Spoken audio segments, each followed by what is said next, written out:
A gem is not polished without rubbing, nor a person perfected without trials. And I was very excited when I came across that saying. I thought that fits so well with with what the work that we're doing and the things that we experience as a result of our work, and it's applicable to both ourselves and also to our clients. So we've spent a long time, looking at the potential dangers and potholes of the work that we do, and we've identified, different aspects of VT and how it can manifest. And it might be that some of you have had feelings of embarrassment or shame around things that I have mentioned, that you may have identified that, oh, I've done that, and I've made this error and that error.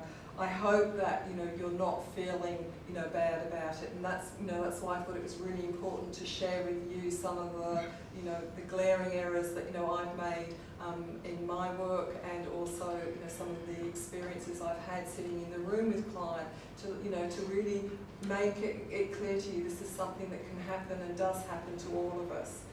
We all make mistakes, but let's learn and grow from our mistakes rather than feeling sort of like bad about them or hiding from them, but to sort of like embrace them and move forward.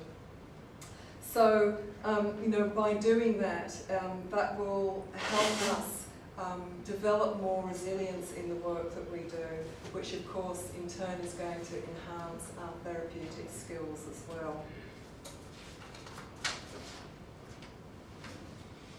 So here are some of the factors that have been identified as related to resilience. I'll just quickly read them out.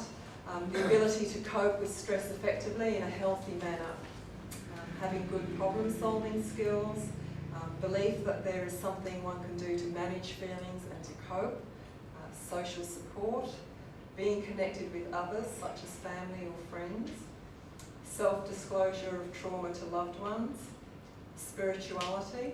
Now that's an interesting one because research around this, spirituality is often said to be a key factor for resilience, and anecdotally you will find a lot of people who will say that their spirituality, whether in whatever form that takes, has really helped them and sustained them. Equally, you can find that it can cause a crisis in people's faith and belief systems.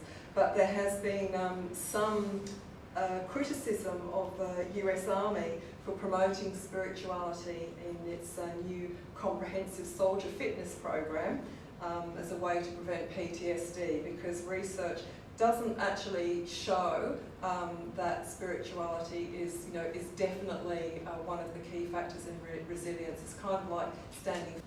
The way that I approach the human condition is from a very holistic perspective.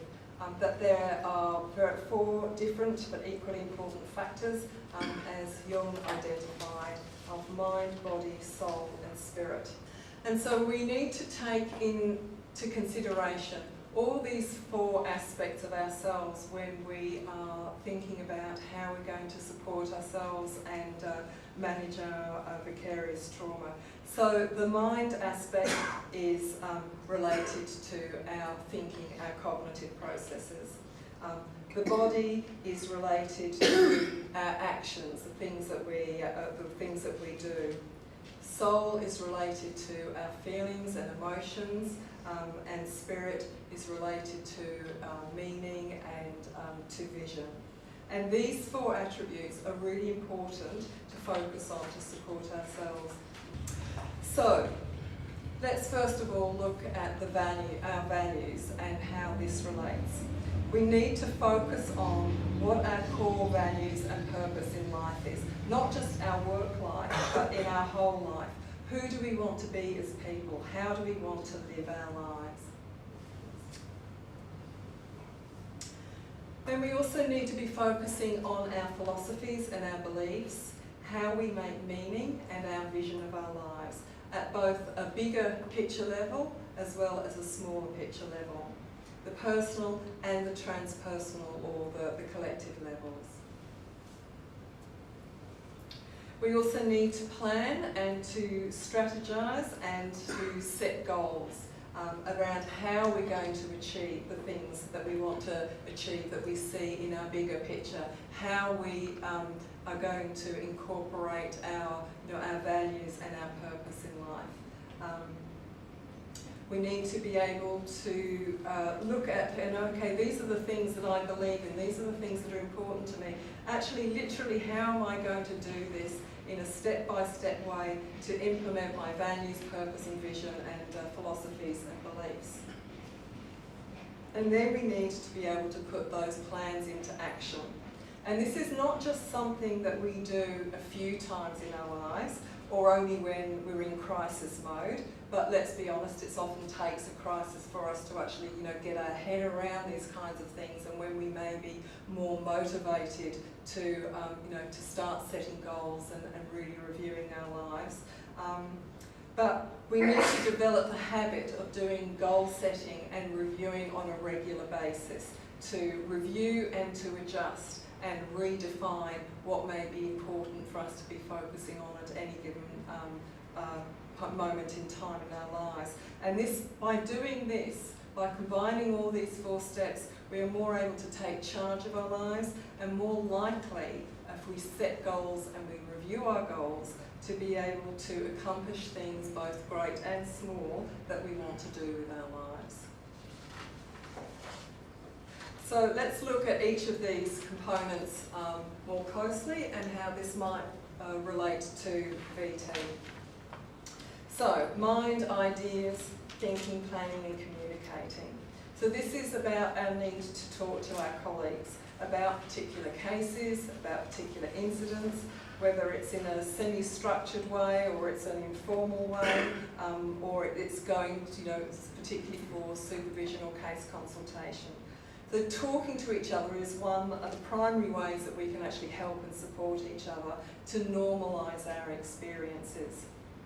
As I said before, people can often feel embarrassed and ashamed, and when they do that, then they don't talk about it, and the problems go unaddressed, and then can build up and become more problematic. People are often fearful of saying things that they have thought or felt or done in sessions because they fear that they're going to be judged, criticised, that will impact promotion or other people's views of them.